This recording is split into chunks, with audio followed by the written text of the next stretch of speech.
महला पहला वदी सो वजग नानका, सच्चा वेखै सोए सबनी शाला मारियां, करता करे सो होए अग्गै जात ना जोर है, अग्गै जियो नवें जिनकी लेखै पत पवै चंगे सेई के। वाहिगुरू जी का खालसा वाहिगुरू जी की फतेह। गुरु प्यारी साध संगत जी, सिख धर्म के बानी धन गुरु नानक साहब सच्चे पातशाह महाराज जी की मुबारक रसना तो उचारण की हुई बाणी वार जो राग आसा दे विच है, जिस दी आपां लड़ीवार विचार साझे करते आ रहे हाँ। तिस लड़ी के तहत अज आपां 11 नंबर पौड़ी दे नाल जो सलोक आए ने, उन्हां सलोकां विचों तीसरे सलोक का पाठ बड़े प्यार नाल श्रवण कीता। जिवें आपां कल भी तुहानूं दस्सिया सी कि पहली पौड़ी दे नाल भी 3 सलोक आए ने ते 11 नंबर पौड़ी दे नाल भी 3 सलोक आए ने। अज आपां तीजे सलोक का पाठ बहुत प्यार नाल श्रवण किया। तिन्ने सलोक ही गुरु नानक साहब महाराज जी की रसना तो उचारण किए हुए हैं। हजूर ने बहुत सोहने तरीके नाल जो मनुख अपने मन दीयां चलाकियां द्वारा, मन दीयां चतुराइयां द्वारा अपने आप को सियाणा बनाने की कोशिश करता है, जां झूठी इज्जत विखावे वाली इज्जत जिहदे बलबूते ते संसार ते अगे वधन की कोशिश करता है, सतगुर ने बहुत सोहने शब्दों में इस गल का निर्णय किया है। हजूर फरमाउंदे ने जिनकी लेखै पत पवै। पत का आपां अर्थ पहले सलोक में भी सुन आए हैं। पत का अर्थ है इज्जत, शोभा। जिनकी लेखै पत पवै चंगे सही के। अपने आपतां विच मनुख हर कोई अपने आप को सियाणा समझदा है कि मैं अपने आप च पूरा। जिवें पहले सलोक च गुरुदेव जी ने बहुत सोहने तरीके नाल सानूं समझाया है कि सब को पूरा आपे होवै, घट ना कोई आखै। कोई अपने आप को घट आखण नूं तैयार नहीं, भावें उहदे विच लालच राजा बन के बैठा है, भावें उहदे विच पाप मेहता बन के बैठा है, वजीर बन के बैठा है, झूठ चौधरी बन के बैठा है, काम वाशनावां उहदी जिंदगी की सलाहकार बन के बैठियां ने। इन्ना कुछ कूड़ कबाड़ दिमाग विच भरिया होने के बावजूद भी मनुख अपने च कमी मनण नूं तैयार नहीं भी मेरे च कोई कमजोरी है। फिर भी सब को पूरा आपे होवै, घट ना कोई आखै। पर गुरुदेव जी कहते पत परवाणा पिछे पाईए। पत इज्जत, इज्जत का वट्टा। परवाणा कहते हैं वट्टे नूं। जिवें आपां कोई चीज़ तोलते हैं, जो आपां कोई वस्तु नूं तोलते हैं तो आपां वट्टा पाउने उहदे बराबर। मान लो आपां कोई 2 किलो सब्जी तोलनी है, कोई अनाज तोलना है, तो आपां उहदे बराबर वट्टा पाउने हैं। पातशाह कहते हैं पत परवाणा। पत इज्जत, इज्जत का वट्टा जो पाया जाएगा फिर पता लगेगा कि भाई वो भी किहड़ी इज्जत जिहड़ी गुरु दियां नज़रां विच इज्जत है। इदां तां संसार ते तुसीं वेखिआ ही आपां भी मनुख झूठी खुशामद भी करता है, जिन्हों आपां चापलूसी भी कह सकते हैं, झूठी शोभा भी कह सकते हैं, झूठी उस्तत भी कह सकते हैं। जो बाणी च उस्तत निंदा दो ते आगे शब्द इसे करके वरत्या सी। झूठी उस्तत भी हुंदी है भी बंदा उस उस्तत दे लायक नहीं पर कीती जा रही है। पर यह वो शोभा है, वो इज्जत है जिहड़ी गुरु दियां नज़रां 'च प्रवान है। पत परवाणा पिछे पाईए तां नानक तोलिया जापै। हे नानक, जो पत का इज्जत का वट्टा पएगा फिर तोलिया पता लगेगा मनुख के पल्ले की है। तो साहब ने बहुत सोहने तरीके नाल इत्थे गल समझाई है। होना वो कुछ है जो मालक का बनिया निजम है। उस निजम दे विच कर्म करन दी तैनूं आज़ादी है। बस इन्ना चेता रखी, कर्म करन दी आज़ादी है, पर कर्म तो बाद तेरी आज़ादी खत्म है। साहब ने बहुत सोहने तरीके नाल समझाई है गल। वदी, वदी का अर्थ है मिथी हुई, मिथी हुई, तय की हुई, जिन्हों आप कह सकते हैं। हजूर फरमाउंदे ने वदी सो वजग। ਵਦੀ ਦਾ ਅਰਥ ਹੈ ਮਿਥੀ ਹੋਈ, ਤੈਅ ਕੀਤੀ ਹੋਈ, ਜਿਹੜਾ ਨਿਯਮ ਬਣਿਆ ਹੋਇਆ ਮਾਲਕ ਦਾ, ਉਹਦੇ ਮੁਤਾਬਕ ਹੀ ਇਹ ਗੱਲ ਪ੍ਰਗਟ ਹੋਏਗੀ। ਵਦੀ ਸੋ ਵੱਜਗ ਨਾਨਕਾ, ਸੱਚਾ ਵੇਖੈ ਸੋਏ। ਕੰਮ ਉਹ ਹੋਣਾ ਜਿਹੜਾ ਮਿਥਿਆ ਹੋਇਆ। ਜਿਵੇਂ ਆਪਾਂ ਇੰਜ ਕਹਿ ਲਓ, ਪਰਮੇਸ਼ਰ ਦਾ ਹੁਕਮ ਸਾਰਿਆਂ ਤੇ ਇੱਕ ਰਸ ਲਾਗੂ ਹੈ। ਵਦੀ ਸੁਵਜਗ ਨਾਨਕਾ, ਸੱਚਾ ਵੇਖਿਆ ਸੋਏ। ਸੱਚਾ ਸਾਰਿਆਂ ਦੀ ਸੰਭਾਲ ਕਰਦਾ ਪਿਆ। ਹੋਣਾ ਉਹ ਹੈ ਜੋ ਉਹਦਾ ਨਿਯਮ ਹੈ, ਪਰ ਉਸ ਨਿਯਮ ਦੇ ਵਿੱਚ ਤੂੰ ਨਿਯਮ ਦੀ ਪਾਲਣਾ ਕਰਦਾ ਸੁਖੀ ਹੋਏਗਾ, ਨਿਯਮ ਦੀ ਉਲੰਘਣਾ ਕਰਦਾ ਦੁਖੀ ਹੋਏਗਾ। ਜਿਵੇਂ ਸਕੂਲ ਦਾ ਆਪਾਂ ਸਿਲੇਬਸ ਕਹਿ ਲਈਏ, ਸਕੂਲ ਦੀ ਪੜ੍ਹਾਈ ਕਹਿ ਲਈਏ, ਸਕੂਲ ਦਾ ਡਿਸਪਲਿਨ ਕਹਿ ਲਈਏ, ਆਪਾਂ ਕਹਿੰਦੇ ਭਾਈ ਇਹ ਇਸੇ ਡਿਸਪਲਿਨ ਵਿੱਚ ਹੀ ਸਾਰਿਆਂ ਨੇ ਆਉਣਾ ਹੈ। ਚਾਹੇ ਪ੍ਰਿੰਸੀਪਲ ਦਾ ਬੇਟਾ ਹੈ, ਚਾਹੇ ਪੀਐਨ ਦਾ ਬੇਟਾ ਹੈ। ਡਿਸਪਲਿਨ ਬਣਿਆ ਸਕੂਲ ਦਾ, ਉਹ 'ਚ ਪ੍ਰਿੰਸੀਪਲ ਦਾ ਬੱਚਾ ਵੀ ਆਏਗਾ, ਉਹ 'ਚ ਪੀਐਨ ਦਾ ਬੱਚਾ ਵੀ ਆਏਗਾ, ਉਹ 'ਚ ਟੀਚਰ ਦਾ ਬੇਟਾ ਵੀ ਆ ਸਕਦਾ ਹੈ, ਉਹਦੀ ਔਲਾਦ ਵੀ ਆ ਸਕਦੀ ਹੈ, ਬੇਟੀ ਬੇਟਾ, ਪਰਿਵਾਰ ਦੇ ਜੀ ਜਿਹੜੇ ਉੱਥੇ, ਭਾਵੇਂ ਕੋਈ ਮਾਂ ਪੜ੍ਹਾਉਂਦੀ ਹੈ ਸਕੂਲ ਵਿੱਚ, ਪਿਤਾ ਪੜ੍ਹਾਉਂਦਾ ਹੈ। ਜਿਹੜਾ ਨਿਯਮ ਇੱਕ ਪ੍ਰਿੰਸੀਪਲ ਦੇ ਬੱਚੇ 'ਤੇ ਲੱਗ ਰਿਹਾ ਹੈ, ਉਹ ਪੀਐਨ ਦੇ ਬੱਚੇ 'ਤੇ ਵੀ ਲਾਗੂ ਹੋ ਰਿਹਾ ਹੈ। ਜੇ ਕੋਈ ਸਕੂਲ ਦਾ ਟਰਸਟ ਬਣਿਆ ਹੋਇਆ, ਕੋਈ ਟਰਸਟੀ ਦਾ ਬੱਚਾ ਉਸ ਸਕੂਲ 'ਚ ਪੜ੍ਹਦਾ, ਜੇ ਉਹਦੇ 'ਤੇ ਲਾਗੂ ਹੋ ਰਿਹਾ ਹੈ, ਤੇ ਪੀਐਨ ਦੇ ਬੱਚੇ 'ਤੇ ਵੀ ਬਰਾਬਰ ਲਾਗੂ ਹੋ ਰਿਹਾ ਹੈ। ਇੱਦਾਂ ਹੀ ਜਿਹੜਾ ਮਾਲਕ ਦਾ ਹੁਕਮ ਹੈ ਉਹ ਸਾਰਿਆਂ 'ਤੇ ਇੱਕ ਰਸ ਲਾਗੂ ਹੈ, ਬਾਸ਼ਰਤ ਉਸ ਹੁਕਮ ਵਿੱਚ ਤੁਰ ਕੇ ਆਪਣੀ ਜ਼ਿੰਦਗੀ ਨੂੰ ਸਵਾਰਨਾ ਵਿਗਾੜਨਾ ਇਹ ਤੇਰੇ ਆਪਣੇ 'ਤੇ ਡਿਪੈਂਡ ਕਰਦਾ। ਬਸ ਆਹ ਜਿਹੜੇ ਆੜੇ ਵਿਸ਼ੇ ਨੇ ਇਹਨਾਂ ਨੂੰ ਸਮਝਣਾ ਬਹੁਤ ਜ਼ਰੂਰੀ ਹੈ। ਇਹਨਾਂ ਵਿਸ਼ਿਆਂ ਦੀ ਸਹੀ ਵਿਆਖਿਆ ਨਾ ਹੋਣ ਕਰਕੇ ਅੱਜ ਇਨਸਾਨ ਜਦੋਂ ਗਲਤ ਕੰਮ ਹੁੰਦਾ ਹੈ ਉਦੋਂ ਉਲਾਮੇ ਪਰਮਾਤਮਾ ਨੂੰ ਦਿੰਦਾ ਹੈ। ਅੱਜ ਆਪਾਂ ਆਮ ਵੇਖਦੇ ਕਿਸੇ ਬੱਚੇ ਦੀ 22, 23, 25 ਸਾਲ ਦੀ ਉਮਰ ਦੇ ਵਿੱਚ ਕਿਸੇ ਨੌਜਵਾਨ ਦੀ ਡੈਥ ਹੋ ਜਾਏ ਤੇ ਕਿੱਦਾਂ ਮਾਲਕ ਨੂੰ ਉਲਾਮੇ ਦਿੰਦੇ ਨੇ, ਬੜਾ ਧੱਕਾ ਕੀਤਾ ਰੱਬ ਨੇ, ਬੜਾ ਜ਼ੁਲਮ ਕਮਾ। ਇਹ ਸ਼ਬਦ ਸਾਡੀ ਭਾਸ਼ਾ ਵਿੱਚ ਆਮ ਹੀ ਆ ਗਏ। ਰੱਬ ਨੇ ਧੱਕਾ ਕੀਤਾ, ਰੱਬ ਨੇ ਜ਼ੁਲਮ ਕਮਾਇਆ। ਕਿੰਨੇ ਨਸ਼ਿਆਂ ਦੇ ਵਹਿਣ ਵਿੱਚ ਸਾਡਾ ਸਮਾਜ ਵਹਿ ਚੁੱਕਾ ਹੈ ਅਤੇ ਅਸੀਂ ਇਹ ਸ਼ਬਦ ਸਵੇਰੇ ਉੱਠ ਕੇ ਅਸੀਂ ਮੂਲ ਮੰਤਰ ਦਾ ਪਾਠ ਕਰਨ ਦਾ ਦਾਅਵਾ ਕਰਨ ਵਾਲੇ ਵੀ ਕਹਿੰਦੇ ਵੀ ਰੱਬ ਨਿਰਵੈਰ ਹੈ। ਜੇ ਉਹ ਹੈ ਨਿਰਵੈਰ ਹੈ, ਉਹ ਕਿਸੇ ਦਾ ਬੱਚਾ ਸਪੈਸ਼ਲ ਮਾਰਨ ਕਿਉਂ ਆਏਗਾ? ਫਿਰ ਇੱਦਾਂ ਦੀ ਭਾਸ਼ਾ ਸਾਡੇ ਸਮਾਜ 'ਚ ਬੋਲੀ ਜਾਂਦੀ ਹੈ ਕਿ ਇਹਦਾ ਬੱਚਾ ਛੋਟੀ ਉਮਰ ਚੜ੍ਹਾਈ ਕਰ ਜਾਏ, ਕਹਿਣਗੇ ਵੇਖੋ ਅਜੇ ਉਮਰ ਕੀ ਸੀ ਇਹਦੀ, ਪਹਿਲਾਂ ਹੀ ਚਲਾ ਗਿਆ, ਆਤਮਾ ਭਟਕ ਰਹੀ ਹੋਣੇ ਦੀ, ਪੂਰਾ ਥੋੜ੍ਹਾ ਹੋਇਆ ਸੀ ਅਜੇ, ਉਮਰ ਕੀ ਸੀ ਅਜੇ ਇਹਦੀ। ਇੱਦਾਂ ਦੇ ਸ਼ਬਦ ਬੋਲਣਗੇ ਵੀ ਜਿਵੇਂ ਰੱਬ ਨੇ ਬੜਾ ਵੱਡਾ ਜ਼ੁਲਮ ਕਮਾਤਾ ਹੈ। ਅਤੇ ਜੇ ਆਪਾਂ ਅੱਗੇ ਉਹਨਾਂ ਨੂੰ ਇਹ ਪੁੱਛੀਏ ਕਿ ਬਾਬਾ ਫਤਿਹ ਸਿੰਘ ਦੀ ਉਮਰ ਪੂਰੀ ਹੋ ਗਈ ਸੀ, ਬਾਬਾ ਜ਼ੋਰਾਵਰ ਸਿੰਘ ਨੇ ਉਮਰ ਸਾਰੀ ਬਿਤਾ ਲਈ ਸੀ, 4 ਸਾਲ 7 ਮਹੀਨੇ ਦੇ ਬਾਬਾ ਬੰਦਾ ਸਿੰਘ ਬਹਾਦਰ ਦੇ ਸਾਹਿਬਜ਼ਾਦਾ ਅਜੇ ਸਿੰਘ ਦੀ ਉਮਰ ਪੂਰੀ ਹੋ ਗਈ ਸੀ। ਉਹਨਾਂ ਮਾਸੂਮ ਬੱਚਿਆਂ ਦੀ ਆਰਜ਼ੂ ਬਹੁਤ ਹੋ ਗਈ ਸੀ, ਜਿਨ੍ਹਾਂ ਦੇ ਨਿੱਕੇ ਨਿੱਕੇ ਪੀਸ ਕਰਕੇ, ਟੁਕੜੇ ਕਰਕੇ ਮਾਵਾਂ ਦੇ ਗਲਾਂ ਵਿੱਚ ਹਾਰ ਪਾਏ ਗਏ। ਦੂਰ ਨਾ ਜਾਓ, 84 'ਚ ਹੀ ਵੇਖ ਲਓ ਤੁਸੀਂ, ਬੁਕਾਰੋ ਚਾਸਮ, ਜਦੋਂ ਮੈਂ ਉਸ ਇਲਾਕੇ 'ਚ ਗਿਆ, ਖੁਦ ਦੱਸਦੇ ਨੇ 2-2 ਮਹੀਨਿਆਂ ਦੇ ਬੱਚਿਆਂ ਨੂੰ ਕੁੱਕਰਾਂ 'ਚ ਪਾ ਕੇ ਸੀਟੀਆਂ ਮਰਾਤੀਆਂ ਸੀ ਜ਼ਾਲਮਾਂ ਨੇ। ਅਜੇ ਤਾਂ ਕੱਲ੍ਹ ਦੀਆਂ ਗੱਲਾਂ ਨੇ ਕਿ ਉਹਨਾਂ ਦੀ ਉਮਰ ਪੂਰੀ ਹੋ ਗਈ ਸੀ। ਅਵਗਤ ਮਰਿਆ ਜੀ, ਇਹਦੀ ਅਜੇ ਉਮਰ ਨਹੀਂ ਪੂਰੀ ਹੋਈ ਸੀ, ਇਹਦੀ ਆਤਮਾ ਤੁਹਾਨੂੰ ਕਿਹਨੇ ਦੱਸਤਾ ਵੀ ਇਹਦੀ ਬਸ ਆਹ ਗੱਲਾਂ ਨਾ ਸਮਝਣ ਕਰਕੇ ਇੱਕ ਬੰਨੇ ਉਹਨੂੰ ਨਿਰਵੈਰ ਕਹਿਣਾ, ਦੂਜੇ ਬੰਨੇ ਉਹਨੂੰ ਕਹਿਰਵਾਰ ਸਾਬਤ ਕਰ ਦੇਣਾ। ਇਹ ਤਾਂ ਸੋਚ ਹੈ ਆਪਣੀ ਆਪਣੀ।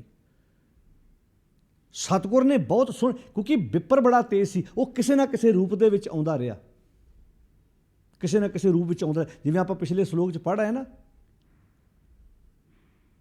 ਕਿ ਰੂਪ ਕਰੇ ਸ਼ਿੰਗਾਰ, ਉਹ ਰੂਪ ਬਦਲ ਬਦਲ ਕੇ ਆਉਂਦਾ ਰਿਹਾ।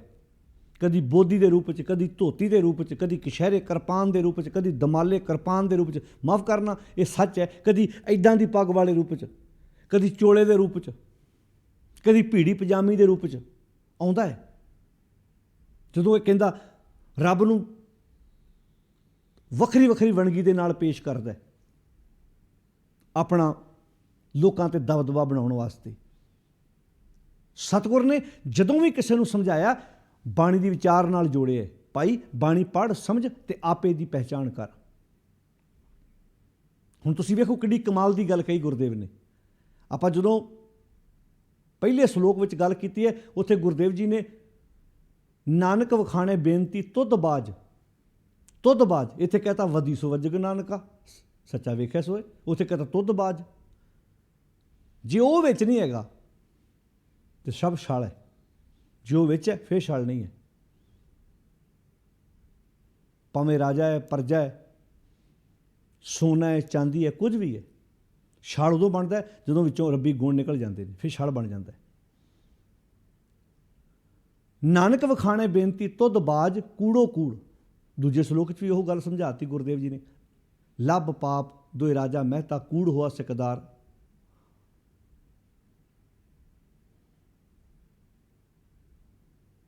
ਤੋ ਗੁਰਦੇਵ ਜੀ ਇੱਥੇ ਮਨੁੱਖੀ ਜੀਵਨ ਦਾ ਇੱਕ ਨਕਸ਼ਾ ਖਿੱਚ ਰਹੇ ਨੇ ਸਾਨੂੰ, ਵੀ ਇੱਕ ਜਿਵੇਂ ਸਰਕਾਰ ਇੱਕ ਬਾਹਰ ਚੱਲਦੀ ਹੈ, ਜਿਵੇਂ ਬਾਹਰ ਰਾਜਾ ਹੁੰਦਾ ਹੈ, ਉਹਦੇ ਵਜ਼ੀਰ ਹੁੰਦੇ ਨੇ, ਉਹਦੇ ਨਿਕਟਵਰਤੀ ਸਰਕਾਰ ਚਲਾਉਂਦੇ ਨੇ, ਇੱਦਾਂ ਹੀ ਬੰਦੇ ਦੇ ਅੰਦਰ ਵੀ ਇੱਕ ਸਰਕਾਰ ਚੱਲਦੀ ਹੈ।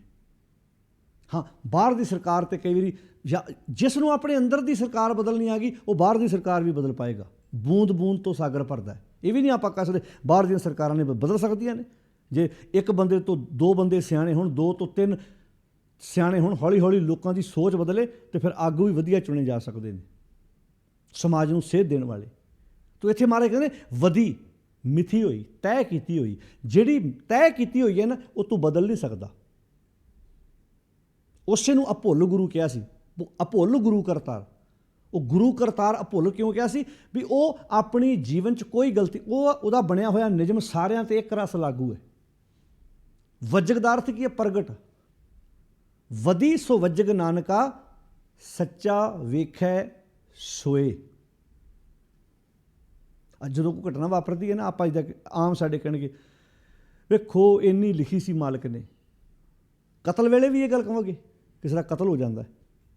ਕਿੰਨੀਆਂ ਘਟਨਾਵਾਂ ਵਾਪਰਦੀਆਂ, ਕਿਤੇ ਇੱਕ ਭਰਾ ਨੇ ਦੂਜਾ ਭਰਾ ਮਾਰਤਾ, ਜਿਨ੍ਹਾਂ ਦਾ ਮਰ ਗਿਆ ਉਹਨਾਂ ਨੂੰ ਪੁੱਛ ਕੇ ਵੇਖੋ, ਜਿਨ੍ਹਾਂ ਦਾ ਕਤਲ ਹੋ ਗਿਆ ਨਾ ਉਹਨਾਂ ਨੂੰ ਪੁੱਛ ਕੇ ਵੇਖੋ, ਉਹ ਬੱਚੇ ਸੁਣਨ ਨੂੰ ਤਿਆਰ ਹੈਗੇ ਤੁਹਾਡੀ ਇਹ ਗੱਲ।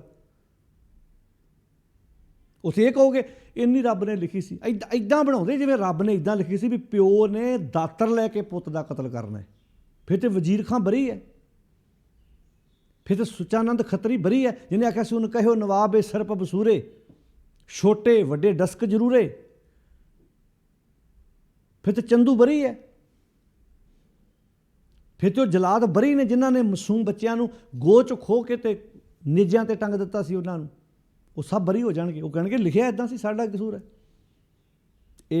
ਇਹ ਸ਼ਬਦ ਸਾਡੇ ਦਿਮਾਗ 'ਚ ਵਿਪਰ ਨੇ ਪਾਏ ਨੇ, ਜਿਹੜੇ ਗ੍ਰਹਿਆਂ ਦੀ ਚਾਲ ਦੱਸ ਰਹੇ ਨੇ। ਆਹ ਗ੍ਰਹਿਆਂ ਦੀ ਚਾਲ, ਇੱਦਾਂ ਦੀਆਂ ਕਹਾਣੀਆਂ ਬਣਾ ਕੇ ਲੋਕਾਂ ਨੂੰ ਗੁੰਮਰਾਹ ਕੀਤਾ ਗਿਆ। ਹਜ਼ੂਰ ਫਰਮਾਉਂਦੇ ਨੇ ਵਧੀ ਸੋ ਵੱਜਗ ਨਾਨਕਾ ਸੱਚਾ ਵੇਖੈ ਸੋਏ। ਸੱਚਾ ਸਾਰਿਆਂ ਦੀ ਆਪਣੀ ਹੁਕਮ ਦੇ ਵਿੱਚ ਦੇਖਭਾਲ ਕਰ ਰਿਹਾ। ਹਾਂ, ਗੁਰੂ ਦਾ ਕੀ ਰੋਲ ਹੈ? ਗੁਰੂ ਸਾਨੂੰ ਉਸ ਹੁਕਮ ਵਿੱਚ ਤੁਰਨ ਦੀ ਟ੍ਰੇਨਿੰਗ ਦਿੰਦੇ ਨੇ। ਗੁਰੂ ਸਾਹਿਬ ਦੀ ਬਾਣੀ ਸਾਨੂੰ ਉਸ ਹੁਕਮ ਦੀ ਇੱਦਾਂ ਸਮਝਾਉਂਦੇ ਨੇ ਵੀ ਹਸਤੀ ਸਿਰ ਜਿਉ ਅੰਕੁਸ਼ ਹੈ, ਐਰਨ ਜਿਉ ਸਿਰ ਦੇ, ਮਨ ਤਨ ਆਗੇ ਰਾਖ ਕੇ ਉਹ ਵੀ ਸੇਵ ਕਰੇ। ਇਉਂ ਗੁਰਮੁਖ ਆਪ ਨਵਾਰੀਏ, ਸਭ ਰਾਜ ਸ੍ਰਿਸ਼ਟ ਕਰ ਲੇ। ਆਪਣਾ ਆਪ ਉਸ ਜਿਵੇਂ ਐਰਨ ਨੇ ਹਥੌੜੇ ਦੇ ਹਵਾਲੇ ਆਪਣੇ ਆਪ ਨੂੰ ਕਰ ਦਿੱਤਾ ਹੈ, ਜਿਵੇਂ ਹਾਥੀ ਆਪਣੇ ਆਪ ਨੂੰ ਉਸ ਮੁਹਾਵਤ ਦੇ ਕੁੰਡੇ ਦੇ ਅਧੀਨ ਕਰਦਾ ਹੈ, ਇੱਦਾਂ ਤੂੰ ਆਪਣੀ ਮੱਤ ਨੂੰ ਆਪਣੇ ਗੁਰੂ ਦੇ ਹਵਾਲੇ ਕਰ ਦੇ। ਗੁਰੂ ਫਿਰ ਇਹਨੂੰ ਤਰਾਸ਼ੇਗਾ, ਗੁਰੂ ਇਹਨੂੰ ਸਵਾਰੇਗਾ, ਗੁਰੂ ਇਹਨੂੰ ਸ਼ਿੰਗਾਰੇਗਾ, ਗੁਰੂ ਇਹਨੂੰ ਸਹੀ ਰਸਤੇ 'ਤੇ ਤੋਰੇਗਾ। ਤਾਂ ਆਖਿਆ ਸੀ ਨਾ, ਮਨ ਕੁੰਚਰ, ਮਨ ਹਾਥੀ ਹੈ, ਮਨ ਨੂੰ ਹਾਥੀ ਆਖਿਆ ਬਾਣੀ 'ਚ। ਮਨ ਕੁੰਚਰ ਪੀਲਕ ਗੁਰੂ, ਗੁਰੂ ਮੁਹਾਵਤ ਹੈ। ਮਨ ਕੁੰਚਰ ਪੀਲਕ ਗੁਰੂ, ਗਿਆਨ ਕੁੰਡਾ, ਗਿਆਨ ਦਾ ਕੁੰਡਾ ਹੈ। ਜੈ ਖਿੰਚੇ ਤਹਿ ਜਾਏ, ਨਾਨਕ ਹਸਤੀ ਕੁੰਡੇ ਬਹਾਰਾ, ਫਿਰ ਉਜੜ ਪਾਹੇ। ਹੁਣ ਜਿਹੜਾ ਹਾਥੀ ਕੁੰਡੇ ਦੇ ਅਧੀਨ ਹੁੰਦਾ, ਕਿੱਦਾਂ ਸ਼ਹਿਰਾਂ 'ਚ ਐਮ ਤੁਰਿਆ ਫਿਰਦਾ, ਬੱਚੇ ਉਹਦੀ ਪਿੱਠ 'ਤੇ ਚੜ੍ਹਦੇ ਨੇ। ਅਤੇ ਜਿਹੜਾ ਹਾਥੀ ਟ੍ਰੇਨਿੰਗ ਨਹੀਂ ਦਿੱਤੀ ਹੁੰਦੀ, ਉਹਦੇ ਲਾਗੇ ਕੋਈ ਬੱਚਾ ਜਾ ਕੇ ਵੇਖਿਆ, ਦਰਖਤ ਨਹੀਂ ਪੜ ਕੇ ਸੁੱਟ ਦਿੰਦਾ ਉਹ। ਜਿਹੜਾ ਕੁੰਡੇ ਤੋਂ ਬਾਹਰ ਹਾਥੀ ਹੁੰਦਾ, ਉਹਦੇ ਲਾਗੇ ਕੋਈ ਜਾਣ ਨੂੰ ਤਿਆਰ ਹੈ। ਪਰ ਜਿਹੜਾ ਕੁੰਡੇ ਦੇ ਅਧੀਨ ਹਾਥੀ ਆ ਗਿਆ, ਨਿੱਕੇ ਨਿੱਕੇ ਬੱਚੇ ਦੀ ਪਿੱਠ 'ਤੇ ਚੜ੍ਹਦੇ ਆ। ਸਰਕਸ ਵਿੱਚ ਫੁੱਟਬਾਲ ਵੀ ਖੇਡਦੇ ਨੇ। ਇੱਦਾਂ ਹੀ ਜਿਹਦਾ ਮਨ ਰੂਪੀ ਹਾਥੀ ਗੁਰੂ ਗਿਆਨ ਦੇ ਕੁੰਡੇ ਦੇ ਹਵਾਲੇ ਕਰ ਦਿੱਤਾ ਜਿਹਨੇ, ਉਹ ਸੰਸਾਰ 'ਚ ਸੋਹਣੇ ਤਰੀਕੇ ਨਾਲ ਜ਼ਿੰਦਗੀ ਜਿਉਂਦਾ। ਫਿਰ ਉਹ ਮਨ ਕੁੰਚਰ, ਮਨ ਨੂੰ ਹਾਥੀ ਆਖਿਆ, ਮਨ ਕੁੰਚਰ ਪੀਲਕ ਗੁਰੂ, ਗੁਰੂ ਮੁਹਾਵਤ ਹੈ। ਅੱਜ ਕਿੰਨਿਆਂ ਲੋਕਾਂ ਨੇ ਆਪਣਾ ਮਨ ਰੂਪੀ ਹਾਥੀ ਗੁਰੂ ਮੁਹਾਵਤ ਦੇ ਹਵਾਲੇ ਕੀਤਾ ਹੈ। ਗਿਆਨ ਕੁੰਡਾ, ਜਿਵੇਂ ਕੁੰਡਾ ਨਹੀਂ ਵੱਜਦਾ, ਜਿਹਨੂੰ ਹਾਥੀ ਨੂੰ ਐ ਨੂੰ ਮੋੜਨਾ ਤਾਂ ਕੁੰਡਾ ਇੱਧਰੋਂ ਮਾਰਦਾ, ਇਹ ਗਿਆਨ ਦਾ ਕੁੰਡਾ। ਅੱਜ ਗਿਆਨ ਦਾ ਕੁੰਡਾ ਹੈ ਸਾਡੇ ਕੋਲ? ਅਸੀਂ ਤਾਂ ਦੇਹਾਂ ਦੀ, ਜਿਹੜੇ ਲੋਕ ਦੇਹਾਂ ਦੀ ਪੂਜਾ ਕਰਦੇ ਉਹਨਾਂ ਨੂੰ ਗਿਆਨ ਦੇ ਕੁੰਡੇ ਦੀ ਕਿੱਥੋਂ ਸਮਝ ਆਉਣੀ ਹੈ? ਸਰੀਰਾਂ ਦੀਆਂ ਪਰਿਕਰਮਾ ਕਰਨ ਵਾਲੇ, ਮੱਠੀਆਂ ਤੇ ਦੀਵੇ ਜਗਾਉਣ ਵਾਲਿਆਂ ਨੂੰ ਕਿੱਦਾਂ ਗਿਆਨ ਕੁੰਡੇ ਦੀ ਸਮਝ ਆ ਜਾਏਗੀ ਵੀ ਗਿਆਨ ਕੁੰਡਾ ਹੁੰਦਾ ਹੈ? ਕੁੰਡਾ ਹੈ ਗਿਆਨ। ਕਿੱਦਾਂ? ਜਿਵੇਂ ਕੁੰਡਾ ਮੁਹਾਵਤ ਦੇ ਜਦੋਂ ਐ ਮਾਰਦਾ ਮੁਹਾਵਤ ਹਾਥੀ ਦੇ, ਹਾਥੀ ਦੂਜੇ ਬੰਨੇ ਮੁੜਦਾ ਹੈ, ਇੱਦਾਂ ਜਦੋਂ ਗਿਆਨ ਦਾ ਕੁੰਡਾ ਅੰਦਰੋਂ ਵੱਜਦਾ, ਰਿਸ਼ਵਤ ਲੈਣ ਲੱਗਦਾ, ਅੰਦਰੋਂ ਗਿਆਨ ਦਾ ਕੁੰਡਾ ਵੱਜਦਾ। ਕਹਿੰਦਾ ਨਹੀਂ, ਇਹਦੇ ਨਿੱਕੇ ਨਿੱਕੇ ਬੱਚੇ ਨੇ ਪਤਾ ਨਹੀਂ ਕਿੰਨੇ % ਪੈਸੇ ਵਿਆਜੀ ਚੁੱਕ ਕੇ ਲੈ ਕੇ ਆਇਆ ਹੋਏਗਾ। ਨਾ, ਗਿਆਨ ਦੇ ਕੁੰਡੇ ਨੇ ਹੱਥ ਪਿਛਾਂ ਖਿੱਚ ਲਿਆ। ਕਹਿੰਦਾ ਨਾ, ਇਹ ਕੰਮ ਨਹੀਂ ਕਰਨਾ। ਗਿਆਨ ਦੇ ਕੁੰਡੇ ਨੇ ਇਸ ਮਨ ਰੂਪੀ ਹਾਥੀ ਨੂੰ ਮੋੜ ਦਿੱਤਾ। ਮਨ ਕੁੰਚਰ ਪੀਲਕ ਗੁਰੂ, ਗਿਆਨ ਕੁੰਡਾ ਜੈ ਖਿੰਚੈ ਤਹ ਜਾਏ, ਨਾਨਕ ਹਸਤੀ ਕੁੰਡੇ ਬਾਹਰਾ। ਹੇ ਨਾਨਕ, ਹਾਥੀ ਕੁੰਡੇ ਤੋਂ ਬਾਹਰ। ਅੱਜ ਮਾਰਿਓ ਧਿਆਨ, ਕਿੰਨਿਆਂ ਦੇ ਮਨ ਰੂਪੀ ਹਾਥੀ ਕੁੰਡੇ ਤੋਂ ਬਿਨਾਂ ਹੀ ਤੁਰੇ ਫਿਰਦੇ ਨੇ। ਵਧੀ ਸੋ ਵੱਜਗ ਨਾਨਕਾ, ਸੱਚਾ ਵੇਖੈ ਸੋਏ, ਸਭਨੀ ਛਾਲਾਂ ਮਾਰੀਆਂ, ਕਰਤਾ ਕਰੇ ਸੋ ਹੋਏ। ਛਾਲਾਂ ਤੇ ਬਹੁਤ ਵੱਡੀਆਂ ਵੱਡੀਆਂ ਮਾਰਦੇ ਆ, ਛਾਲਾਂ ਹੀ ਨੇ। ਕਿੱਦਾਂ ਲੋਕ ਠਿੱਬੀਆਂ ਲਾ ਲਾ ਕੇ ਨਾ ਲੋਕ ਅੱਗੇ ਨੂੰ ਲੰਘਣ ਦੀ ਕੋਸ਼ਿਸ਼ ਕਰਦੇ। ਸਕਿਆਂ ਭਰਾਵਾਂ ਵਿੱਚ, ਤਾਇਆਂ ਚਾਚਿਆਂ ਵਿੱਚ, ਦੋਸਤਾਂ ਮਿੱਤਰਾਂ ਵਿੱਚ, ਸਾਡੇ ਸਮਾਜ 'ਚ ਛਾਲਾਂ ਮਾਰ ਕੇ ਨਹੀਂ ਬੰਦਾ ਅੱਗੇ ਲੰਘਣ ਦੀ ਵੀ ਮੈਂ ਰਾਤੋਂ ਰਾਤ ਅਮੀਰ ਹੋ ਜਾ, ਇਹਨੂੰ ਠਿੱਬੀ ਲਾਵਾਂ, ਇਹਦਾ ਰਿਸ਼ਤਾ ਜੇ ਇੱਥੇ ਹੋ ਗਿਆ ਤਾਂ ਮੈਂ ਪਿੱਛੇ ਰਹਿ ਜੂੰ, ਜੇ ਇਹਨੂੰ ਆਹ ਕਾਰੋਬਾਰ ਮਿਲ ਗਿਆ ਤਾਂ ਮੈਂ ਪਿੱਛੇ ਰਹਿ ਜੂੰ। ਇਹ ਕੀ ਹੈ? ਛਾਲਾਂ ਮਾਰਨੀਆਂ। ਮਾਰੇ ਕਹਿੰਦੇ ਮਾਰੀ ਜਾ, ਪਰ ਵਧੀ ਮਿਥੀ ਹੋਈ ਵੱਜਗ ਪ੍ਰਗਟ ਹੋਏਗੀ। ਨਾਨਕਾ ਸੱਚਾ ਵੇਖੇ ਸੋਏ। ਨਿਯਮ ਦੇ ਮੁਤਾਬਕ, ਉਸ ਮਾਲਕ ਦੇ ਹੁਕਮ ਮੁਤਾਬਕ ਕੰਮ ਉਹੀ ਹੋਣਾ ਜਿਹੜਾ ਮਿਥਿਆ ਹੋਇਆ। ਭੱਜ ਲੈ ਜਿੱਥੇ ਭੱਜਣਾ। ਕਈ ਤੁਸੀਂ ਵੇਖਿਆ ਸਾਰੀ ਜ਼ਿੰਦਗੀ ਚੋਰੀਆਂ, ਬੇਈਮਾਨੀਆਂ, ਠੱਗੀਆਂ ਮਾਰਦੇ ਰਹਿੰਦੇ ਆ, ਨਾ ਘਰ ਬਣਾ ਪਾਉਂਦੇ ਆ, ਨਾ ਆਤਮਿਕ ਸੰਤੁਸ਼ਟੀ ਹੁੰਦੀ ਹੈ। ਦੂਜੇ ਬੰਨੇ ਬੰਦਾ ਸਹਿ ਸੁਭਾਏ ਆਪਣੀ ਕਸ਼ੂਕੁਮੇ ਦੀ ਚਾਲ ਤੁਰਿਆ ਰਹਿੰਦਾ ਹੈ, ਪਰ ਉਹ ਕਾਮਯਾਬ ਹੋ ਜਾਂਦਾ। ਕਈ ਵੇਖਿਆ ਨਾ ਆਪਾਂ, ਉਹ ਸਕੂਲਾਂ ਜਿਹੜੀ ਪੜ੍ਹਦੇ ਹਾਂ ਆਪਾਂ, ਸਕੂਲਾਂ 'ਚੋਂ ਸਾਖੀ ਸਾਰਿਆਂ ਪੜ੍ਹੀ ਹੈ ਵੀ ਖਰਗੋਸ਼ ਦੀ ਅਤੇ ਕਸ਼ੂਕੁਮੇ ਦੀ ਦੌੜ ਲੱਗ ਗਈ। ਦੋਵੇਂ ਜਾਣੇ ਇਕੱਠੇ ਚੱਲੇ ਅਤੇ ਖਰਗੋਸ਼ ਨੂੰ ਮਾਣ ਆ ਗਿਆ ਵੀ ਮੈਂ ਤਾਂ ਤੇਜ਼ ਬੜਾ ਦੌੜਦਾ, ਮੈਂ ਉਹ ਜਾ ਕੇ ਰੈਸਟ ਕਰ ਲੱਗ ਪਿਆ, ਅੱਗੇ ਸੌਂ ਗਿਆ ਜਾ ਕੇ। ਅਤੇ ਕਸ਼ੂਕੁਮਾ ਆਪਣੀ ਚਾਲ ਚੱਲਦਾ ਗਿਆ। ਉਹ ਲਾਗੇ ਹੁੰਦੀ ਐਨ ਆਪਣੀ ਮਸਤ ਚਾਲ ਚੱਲਦਾ। ਹੁਣ ਉਹਨੂੰ ਪਤਾ ਨਹੀਂ ਵੀ ਮੇਰੇ ਲਾਗੇ ਹੁੰਦੀ ਲੰਘ ਗਿਆ। ਜਿਵੇਂ ਖਰਗੋਸ਼ ਸੁੱਤਾ ਹੈ ਨਾ, ਲੱਗਦਾ ਨਹੀਂ ਬਹੁਤਾਤ ਗਿਣਤੀ ਲੋਕ ਗਫਲਤ ਦੀ ਨੀਂਦ ਵਿੱਚ ਸੁੱਤੇ ਪਏ ਨੇ। ਇਸੇ ਨੂੰ ਬਾਣੀ 'ਚ ਆਖਿਆ ਸੀ, ਕਿਆ ਤੂੰ ਸੋਇਆ? ਉਹ ਗੱਲ ਖਰਗੋਸ਼ ਦੀ ਥੋੜ੍ਹਾ ਹੈ। ਕਿਆ ਤੂੰ ਸੋਇਆ? ਜਾ ਗਏ ਆ ਨਾ, ਤੇਰੇ ਲਾਗੋਂ ਦੀ ਲੰਘ ਗਏ ਜਿਨ੍ਹਾਂ ਨੂੰ ਤੂੰ ਸੁੱਤੇ ਕਹਿੰਦਾ ਸੀ। ਕਿਆ ਤੂੰ ਸੋਇਆ ਜਾ ਗਏ ਆ ਨਾ, ਤੈਂ ਜੀਵਨ ਜਗ ਸੱਚ ਕਰ ਜਾਣਾ। ਨੈਣੋ ਨੀਂਦ ਪਰ ਦ੍ਰਿਸ਼ਟ ਵਿਕਾਰ, ਸਰਵਣ ਸੋਏ ਸੁਣ ਨਿੰਦ ਵਿਚਾਰ, ਰਸਨਾ ਸੋਈ ਲੋਭ ਮੀਠੇ ਸਾਧ। ਗੁਰਦੇਵ ਜੀ ਕਹਿੰਦੇ ਮਨ ਸੋਇਆ ਵਾਇਆ ਵਿਸਮਾਦ, ਇਸ ਗ੍ਰਹਿ ਮੈਂ ਕੋਈ ਜਾਗਤ ਰਹਿ। ਕਿਤੇ ਉਹ ਖਰਗੋਸ਼ ਵਾਲੀ ਘਟਨਾ ਸਾਡੇ ਨਾਲ ਤਾਂ ਨਹੀਂ ਵਾਪਰ ਰਹੀ। ਅੱਜ ਲੋਕ ਸੁੱਤੇ ਨਹੀਂ ਗਫਲਤ ਦੀ ਨੀਂਦ ਵਿੱਚ, ਲਚਾਰਾਂ ਦੇ ਗਾਣਿਆਂ ਦੇ ਚੁਟਕੀਆਂ ਨਹੀਂ ਵੱਜ ਰਹੀਆਂ। ਚੰਗੇ ਭਲੇ ਬੰਦੇ ਆਪਣੇ ਆਪ ਨੂੰ ਆਖਣ ਵਾਲੇ ਲਚਾਰਾਂ ਦੇ ਗਾਣਿਆਂ ਦੇ ਹੱਕ ਵਿੱਚ ਨਹੀਂ ਭੁਗਤ ਰਹੇ। ਪਤਾ ਉਦੋਂ ਲੱਗਦਾ ਹੈ ਜਦੋਂ ਗਾਣਿਆਂ ਨੂੰ ਕੋਈ ਪ੍ਰੈਕਟੀਕਲ ਰੂਪ ਦਿੰਦਾ ਹੈ। ਜੋ ਇਸ਼ਕ ਮਜਾਜੀ ਦੀਆਂ ਗੱਲਾਂ ਉਹ ਗਾਣਿਆਂ 'ਚ ਕਰਦਾ, ਜਦੋਂ ਕੋਈ ਆਪਣੀ ਧੀ ਭੈਣ ਨੂੰ ਇੱਦਾਂ ਗੁੱਟੋਂ ਫੜਦਾ ਹੈ ਨਾ, ਫਿਰ ਅੱਖਾਂ ਗਾੜੀ ਹਨੇਰਾ ਆਉਂਦਾ ਹੈ। ਸਭਨੀ ਛਾਲਾਂ ਮਾਰੀਆਂ। ਗੁਰਦੇਵ ਜੀ ਕਹਿੰਦੇ ਛਾਲਾਂ ਤਾਂ ਸਾਰੇ ਮਾਰਦੇ ਨੇ, ਅੱਗੇ ਵਧਣ ਨੂੰ ਤੁਸੀਂ ਵੇਖੋ ਕਿੱਦਾਂ ਛਾਲਾਂ ਵੱਜਦੀਆਂ ਨੇ, ਕਿੱਦਾਂ ਬੰਦਾ ਠਿੱਬੀਆਂ ਲਾ ਲਾ ਕੇ। ਜਿਹੜੇ ਲੋਕ ਨਸ਼ਿਆਂ ਦੀਆਂ ਤਸਕਰੀਆਂ ਕਰਦੇ ਨੇ, ਝੂਠੀਆਂ ਦਲਾਲੀਆਂ ਦਿੰਦੇ ਨੇ, ਝੂਠੀਆਂ ਗਵਾਹੀਆਂ ਦਿੰਦੇ ਨੇ ਜਾ ਕੇ ਅਦਾਲਤਾਂ 'ਚ, ਕੌਣ ਨੇ? ਜਿਹੜੇ ਅੱਗੇ ਰਾਤੋਂ ਰਾਤ ਅਮੀਰ ਹੋਣਾ ਚਾਹੁੰਦੇ ਨੇ। ਇਹੋ ਜਿਹੇ ਬੰਦੇ ਦੇਸ਼ ਵਿੱਚ ਵੀ ਉਹੋ ਜਿਹੇ ਹੁੰਦੇ, ਵਿਦੇਸ਼ ਵਿੱਚ ਵੀ ਉਹੋ ਜਿਹੇ ਹੁੰਦੇ ਨੇ। ਤੁਸੀਂ ਕਿੰਨੇ ਲੋਕ ਵੇਖੋ ਡਰੱਗ ਦੇ ਮਾਮਲੇ 'ਚ ਫੜੇ ਗਏ ਬਾਹਰਲੀਆਂ ਕੰਟਰੀਆਂ 'ਚ, ਡਰੱਗ ਵੇਚਦੇ, ਨਸ਼ਾ ਵੇਚਦੇ। ਆਪਾਂ ਕਹਾਂਗੇ ਵੇਖੋ ਜੀ ਇੱਥੇ ਨਸ਼ਾ, ਮੈਂ ਕਿਸੇ ਸਰਕਾਰ ਦੇ ਹੱਕ 'ਚ ਨਹੀਂ, ਨਸ਼ਾ ਜਿਹੜਾ ਵਿਕਣਾ ਉਹ ਹਰ ਸਰਕਾਰ ਦੇ ਰਾਜ ਵਿੱਚ ਵਿਕਿਆ ਜਾਂਦਾ ਹੈ। ਪਰ ਬਾਹਰਲੀਆਂ ਕੰਟਰੀਆਂ 'ਚ ਕਿਹੜੀ ਸਰਕਾਰ ਹੈ? ਜਿਹੜੇ ਨਸ਼ਾ ਵੇਚਣ ਵਾਲੇ ਉਹ ਬਾਹਰ ਵੀ ਨਹੀਂ ਟਲਦੇ। ਚਲੋ ਇੱਥੇ ਮੰਨਿਆ ਵੀ ਇੱਥੇ ਤਾਂ ਗੈਂਗਸਟਰ ਸਰਕਾਰਾਂ ਪੈਦਾ ਕਰਦੀਆਂ ਨੇ, ਅਤੇ ਬਾਹਰ ਕਿੱਥੋਂ ਗੈਂਗ ਬਣਦੇ ਨੇ? ਉੱਥੇ ਵੀ ਗੈਂਗਸਟਰ ਹੈਗੇ ਨੇ। ਸਾਡੇ ਆਪਣੇ ਪੰਜਾਬੀ ਟਲਦੇ ਨੇ। ਫਿਰ ਗੱਲ ਨੂੰ ਸਮਝਣਾ, ਗੁਰੂ ਸਾਹਿਬ ਨੇ ਜਿਹੜੀ ਵਿਚਾਰ, ਕਿਉਂ? ਕਿਉਂਕਿ ਅਸੀਂ ਆਪਣਾ ਧੁਰਾ ਛੱਡ ਬੈਠੇ ਹਾਂ। ਜਿੱਥੇ ਮਰਜ਼ੀ ਰਹੋ, ਜਿਸ ਦੇਸ਼ 'ਚ ਮਰਜ਼ੀ ਰਹੋ, ਪਰ ਧੁਰਾ ਸਾਡਾ ਸੱਚ ਸੀ, ਕੋਈ ਕੌਮੀਅਤ ਪੱਖ ਸੀ ਸਾਡਾ, ਉਹ ਗਵਾ ਬੈਠੇ ਸੀ ਆਪਣੇ ਅੰਦਰੋਂ। ਹਜ਼ੂਰ ਫਰਮਾਉਂਦੇ ਨੇ ਵਧੀ ਸੋ ਵੱਜਗ ਨਾਨਕਾ, ਸੱਚਾ ਵੇਖੈ ਸੋਏ, ਸਭਨੀ ਛਾਲਾਂ ਮਾਰੀਆਂ। ਛਾਲਾਂ ਤੇ ਸਾਰੇ ਮਾਰਦੇ ਆ, ਪਰ ਕਰਤਾ ਨਿਯਮ ਉਹਦੀ ਬਣਾਈ ਹੋਈ, ਉਹਦੀ ਵਧੀਆ ਨਾ ਜਿਹੜਾ ਮਿਥਿਆ ਹੋਇਆ ਤੈਅ ਕੀਤੀ ਹੋਈ ਜਿਹੜੀ ਗੱਲ ਹੈ, ਹੋਣੀ ਉਹ ਹੀ ਹੈ। ਸਭਨੀ ਛਾਲਾਂ ਮਾਰੀਆਂ ਕਰਤਾ ਕਰੇ ਸੋ ਹੋਏ। ਹੁਣ ਕਰਤਾ ਕਰੇ ਸੋ ਹੋਏ ਦਾ ਅਰਥ ਕੀ ਹੈ? ਵੀ ਜੋ ਕਰਤੇ ਦਾ ਬਣਾਇਆ ਹੁਕਮ ਹੈ, ਕਿਉਂਕਿ ਹੁਕਮ ਦੇ ਅੰਦਰ ਸਭ ਕੁਝ ਹੈ ਨਾ, ਹੁਕਮ ਸਾਰਿਆਂ ਤੇ ਇੱਕ ਰਸ ਲਾਗੂ ਹੈ। ਬਸ ਇਸ ਹੁਕਮ ਦੀ ਖੇਡ ਨੂੰ ਸਮਝਣ ਦੀ ਲੋੜ ਹੈ। ਅਸੀਂ ਦੋ ਕਿਸਮ ਦੇ ਹੁਕਮ, ਦੋ ਕਿਸਮ ਦੇ ਕਰਮ ਭੋਗਦੇ ਹਾਂ। ਇੱਕ ਸਮੂਹਕ, ਜਿਹਨੂੰ ਆਪਾਂ ਜਮਾਤੀ ਕਰਮ ਕਹਿੰਦੇ ਹਾਂ, ਇੱਕ ਨਿੱਜੀ ਕਰਮ। ਨਿੱਜੀ ਕਰਮ ਹੈ ਸਾਡਾ ਆਪਣਾ। ਤੂੰ ਨਸ਼ਾ ਪੀਤਾ, ਤੇਰਾ ਗੁਰਦਾ ਖਰਾਬ ਹੋਏਗਾ। ਤੂੰ ਨਸ਼ਾ ਪੀਤਾ, ਇਹ ਤੇਰਾ ਨਿੱਜੀ ਕਰਮ ਹੈ। ਸਮੂਹ ਕਰਮ ਕੀ ਹੈ? ਸਮੂਹ ਕਰਮ ਕੀ ਹੈ? ਨਸ਼ਾ ਪੀ ਕੇ ਜ਼ਮੀਨ ਵੇਚ ਦਿੱਤੀ, ਪੁੱਤ ਕਹਿੰਦਾ ਚ ਮੇਰਾ ਕੀ ਕਸੂਰ ਹੈ? ਇਹ ਸਮੂਹ ਕਰਮ ਹੈ, ਕਿਉਂਕਿ ਤੂੰ ਮਾਣਨਾ ਕਹਿੰਦਾ ਉਹ ਤੇਰਾ ਪਿਓ ਹੈ। ਤੇਰੇ ਸਰਟੀਫਿਕੇਟ 'ਤੇ ਵੀ ਤੇ ਉਹਦਾ ਹੀ ਨਾਂ ਲਿਖਿਆ ਹੈ। ਜਦੋਂ ਤੂੰ ਪਿਓ ਕਹਿੰਦਾ ਮੇਰਾ ਹੈ, ਇਹ ਸਮੂਹ ਕਰਮ 'ਚ ਆਏਗਾ। ਸਮੂਹ ਕਰਮ ਵਿੱਚ ਉਹ ਕਰਮ ਦਾ ਹਿੱਸਾ ਤੈਨੂੰ ਵੀ ਨਾਲ ਬਣਨਾ ਪੈਣਾ ਹੈ, ਤੈਨੂੰ ਵੀ ਨਾਲ ਬਣਨਾ ਪੈਣਾ ਹੈ। ਅਸੀਂ ਦੋ ਕਿਸਮ ਦੇ ਕਰਮ ਭੋਗਦੇ ਹਾਂ, ਇੱਕ ਨਿੱਜੀ, ਇੱਕ ਸਮੂਹਕ। ਬਸ ਇਸ ਕਰਮ ਫਿਲਾਸਫੀ ਨੂੰ ਸਮਝਣਾ ਬਹੁਤ ਜ਼ਰੂਰੀ ਹੈ। ਕੋਈ ਪਿੱਛੋਂ ਕਰਮ ਨਹੀਂ ਆਇਆ। ਬਸ ਆਹ ਚਿੱਤ ਰੱਖਣਾ, ਜਿਹੜਾ ਸਾਨੂੰ ਇਹ ਉਲਝਾਇਆ ਜਾ ਰਿਹਾ ਪਿੱਛੋਂ ਕਰਮ ਆਏ ਨੇ ਜੀ, ਪਿੱਛੋਂ ਕਰਮ। ਜੇ ਪਿੱਛੋਂ ਹੀ ਕਰਮ ਆਏ ਨੇ ਫਿਰ ਬੰਦਾ ਤਾਂ ਬਰੀ ਹੋ ਗਿਆ ਵਿੱਚੋਂ। ਇਹਦੇ ਆਉਂਦਾ ਹੈ ਕਰਮ ਪਿੱਛੋਂ, ਕਿੱਥੋਂ? 5 ਸੈਕਿੰਡ ਪਹਿਲਾਂ ਕੀਤਾ ਕਰਮ ਸਾਡਾ ਜਿਹੜਾ, ਇਹ ਪੂਰਬਲਾ ਕਰਮ ਹੈ ਸਾਡੇ ਲਈ। ਤੁਸੀਂ ਵੇਖਿਆ ਜਿਨ੍ਹਾਂ ਦੇ ਬਾਪ ਡਰੱਗ ਕਰਦੇ ਨੇ, ਉਹ ਜੀਨਸ ਰਾਹੀਂ ਪੋਤਰਿਆਂ ਤੱਕ ਜਾਂਦੀ ਹੈ। ਕਈ ਵਾਰੀ ਗੱਲ ਜਿਹੜੇ ਮੈਡੀਕਲ ਲਾਈਨ ਵਿੱਚ ਉਹਨਾਂ ਨੂੰ ਪਤਾ ਹੈ, ਪੋਤਰਿਆਂ ਤੱਕ ਜਾਂਦੀ ਹੈ, ਅਸਰ ਹੁੰਦਾ ਹੈ, ਉਹ ਜੀਨਸ ਰਾਹੀਂ ਅਸਰ ਕਰਦਾ ਹੀ ਗੱਲ।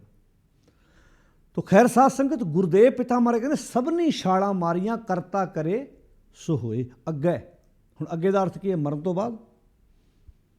ਅੱਗੇ ਜ਼ਾਤ ਨਾ ਜ਼ੋਰ ਹੈ। ਜ਼ਾਤ ਦਾ ਜ਼ੋਰ ਨਹੀਂ ਹੈ। ਕਿੱਥੇ?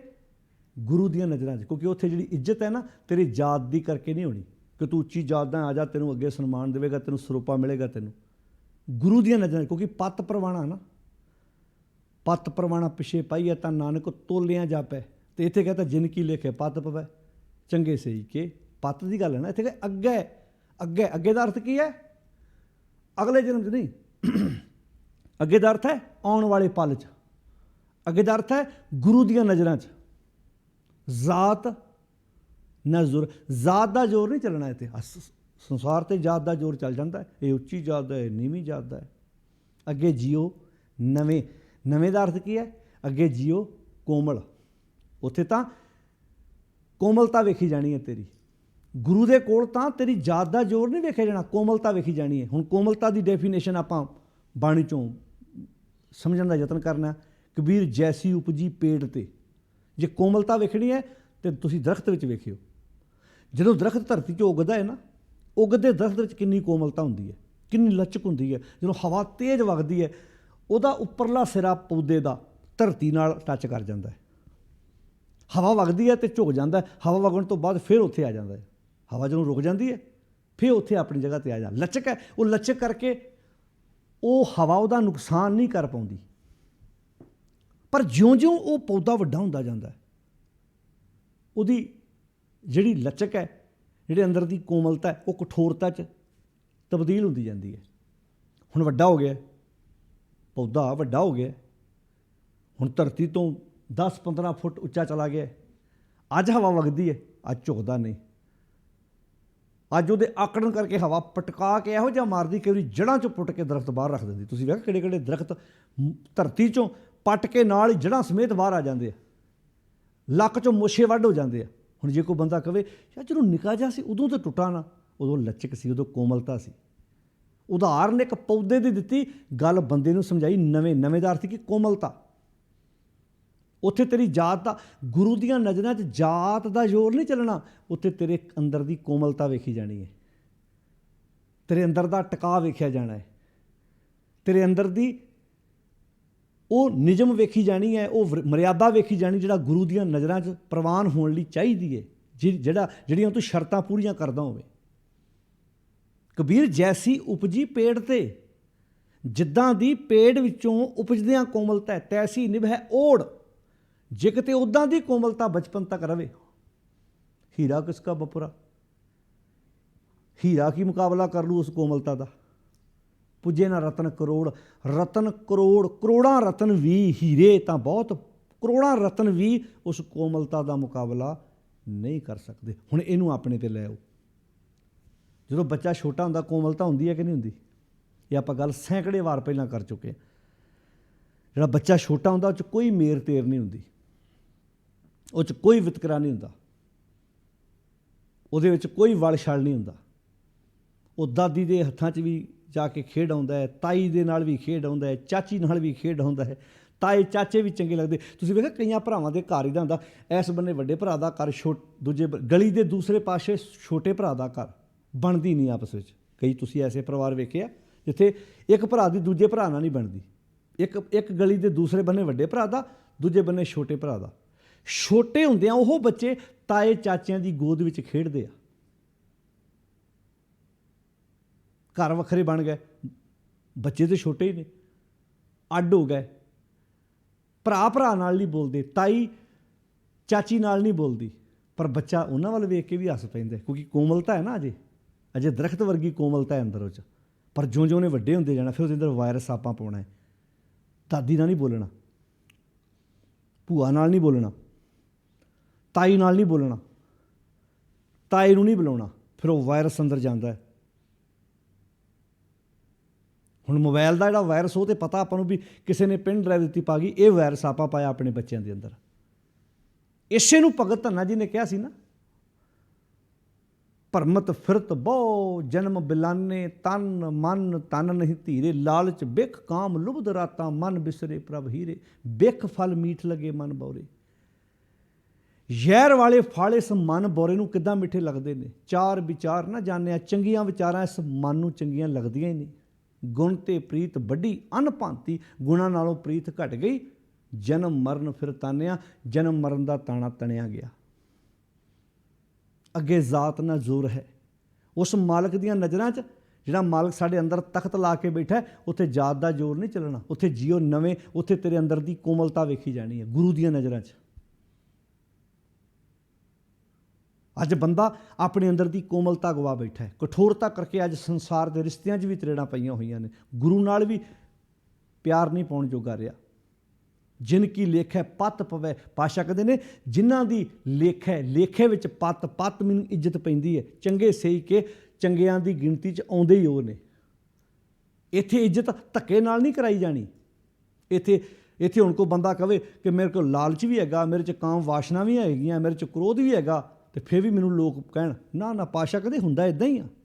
ਲੱਭ ਪਾਪ ਦੋਏ ਰਾਜਾ, ਮੈਂ ਤਾਂ ਕੂੜ ਹੋਆ ਸਿਕਦਾਰ, ਕਾਮ ਨੇਬ ਸਦ ਪੁੱਛੀਏ, ਬਹਿ ਬਹਿ ਕਰੇ ਵਿਚਾਰ, ਅੰਧੀ ਰਈਅਤ ਗਿਆਨ ਵੀ ਹੋਣੀ। ਰਈਅਤ ਅੰਨੀ ਆ, ਗਿਆਨ ਤੋਂ ਸਖਣੀਆਂ, ਪਾਪ ਰੇ ਮੁਰਦਾਰ।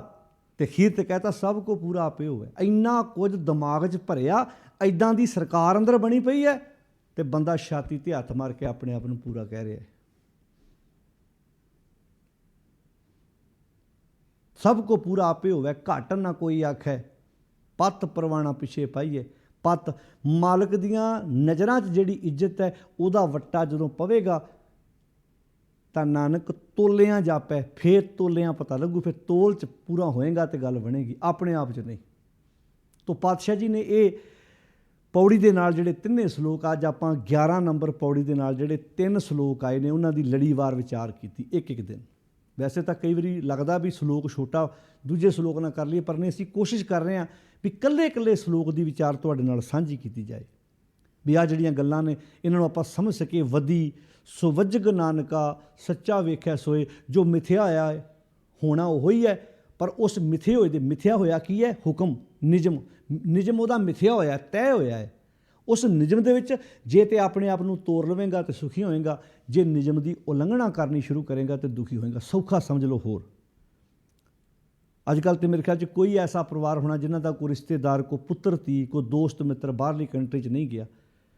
ਜਿਹੜੇ ਹੈ ਹੀ ਬਾਹਰ, ਉਹਨਾਂ ਨੇ ਤਾਂ ਬਹੁਤ ਸੌਖਿਆ ਸਮਝਣਾ ਹੈ, ਪਰ ਜਿਨ੍ਹਾਂ ਦੇ ਨਹੀਂ ਵੀ ਗਏ, ਕਦੀ ਪੁੱਛਿਓ ਉਹਨਾਂ ਨੂੰ ਬਿਠਾ ਕੇ। ਇੱਦਾਂ ਜਦੋਂ ਕੋਈ ਬੰਦਾ ਇੱਕ ਦੇਸ਼ 'ਚੋਂ ਦੂਜੇ ਦੇਸ਼ ਜਾਂਦਾ, ਮੰਨ ਲਓ ਕਿਸੇ ਨੇ ਭਾਰਤ ਵਿੱਚੋਂ ਹੀ ਬਾਹਰ ਜਾਣਾ ਹੋਵੇ, ਪੰਜਾਬ ਤੋਂ ਬਾਹਰ ਜਾਣਾ ਹੋਵੇ, ਇੱਥੇ ਉਹ ਜੋ ਮਰਜ਼ੀ ਆਪਣੀਆਂ ਮਨ ਮਰਜ਼ੀਆਂ ਕਰਦਾ। ਉਹ ਕਹਿੰਦੇ ਜੇ ਸਾਡੇ ਇਸ ਦੇਸ਼ 'ਚ ਹੁਣ ਤੂੰ ਆਇਆ ਹੈ ਨਾ, ਏਅਰਪੋਰਟ 'ਤੇ ਉਤਰਦਿਆਂ ਸਾਰ ਤੈਨੂੰ ਇਸ ਦੇਸ਼ ਦੇ ਨਿਯਮ ਦੀ ਪਾਲਣਾ ਕਰਨੀ ਪੈਣੀ ਹੈ।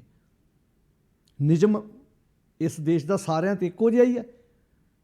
ਜੇ ਤੂੰ ਨਿਯਮ ਮੁਤਾਬਕ ਤੁਰੇਗਾ ਵਧੀਆ ਸਿਟੀਜ਼ਨ ਬਣੇਗਾ, ਤੇ ਜੇ ਤੂੰ ਕਵੇਂ ਕਿ ਦਿਨ ਰਾਤ ਤੇਰਾ ਇਹ ਜ਼ੋਰ ਲੱਗੇ ਕਿ ਇਹ ਨਿਯਮ ਮੇਰੇ ਮੁਤਾਬਕ ਬਦਲ ਜਾਵੇ, ਤਾਂ ਤੂੰ ਦੁਖੀ ਹੋਏਗਾ।